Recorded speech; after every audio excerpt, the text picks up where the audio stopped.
ई हनुमान नगर कंकाली नगर पालिका ward number 10 का main road छे। एना हनुमान नगर जाए छे। एना अहाँके अंडीपट्टी ढिकली पश्चिम दिसन राजविराज एठाम जे नहर छे इनरवा गाम के बगले में देख रहे चौबाटो छे। तो 15 दिन से बेसी भए गेलै नहर काटना रहे गिरहत सब बम्मा लगबै लए कहाँ दन धोपना नहीं छे।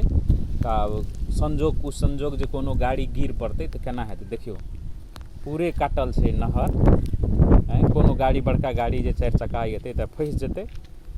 संबंधित निकाय ध्यान नहीं दै छै। लगभग हम सबके कहलिए वार्ड में जानकारी दिलिए नहर के जे नहरिया रहे तकरो कहलिए तैयो नहीं ध्यान देलकै। अब पूरा चलता पुर्जा वाला छे ओने से आबै छे बनरझुला भगवानपुर दिसन के गाड़ी सब आबै छे एही तक आबै छे।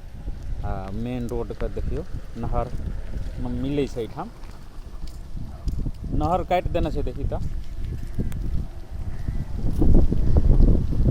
15 दिन भए गेलै काट देना छे। रात बिराति एतै कोनो गाड़ी एतै तो एहिमे दुर्घटना भेले भेल छे। कोई नहीं रोकै वाला छे।